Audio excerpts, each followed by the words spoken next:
ఉన్న కుక్కలు కావచ్చు, వాటి ద్వారా ప్రజలకు ఎటువంటి హాని కలగకూడదని చిత్తూరు నియోజకవర్గంలో ఈ ఒక డ్రైవ్ కార్యక్రమాన్ని చేపట్టినందుకు వారికి ప్రత్యేక ధన్యవాదాలు తెలియజేసుకుంటూ ఇవాళ ఇంచుమించు ఒక 1000 to 1500 డాగ్స్కి కూడా వ్యాక్సిన్ ఇచ్చే కార్యక్రమాన్ని వెటర్నరీ వారు చేయడం చాలా ఆనందకరం. పెట్ డాగ్స్ ద్వారా హ్యూమన్ బాడీకి ఏదైనా అంటే కొరికినప్పుడు కావచ్చు లేదా వాటి వల్ల కలిగే ఏ జబ్బు కూడా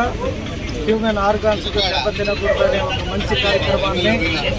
చిత్తూరు జిల్లాలో ప్లస్ చిత్తూరు నియోజకవర్గంలో చేపట్టినందుకు వారికి కూడా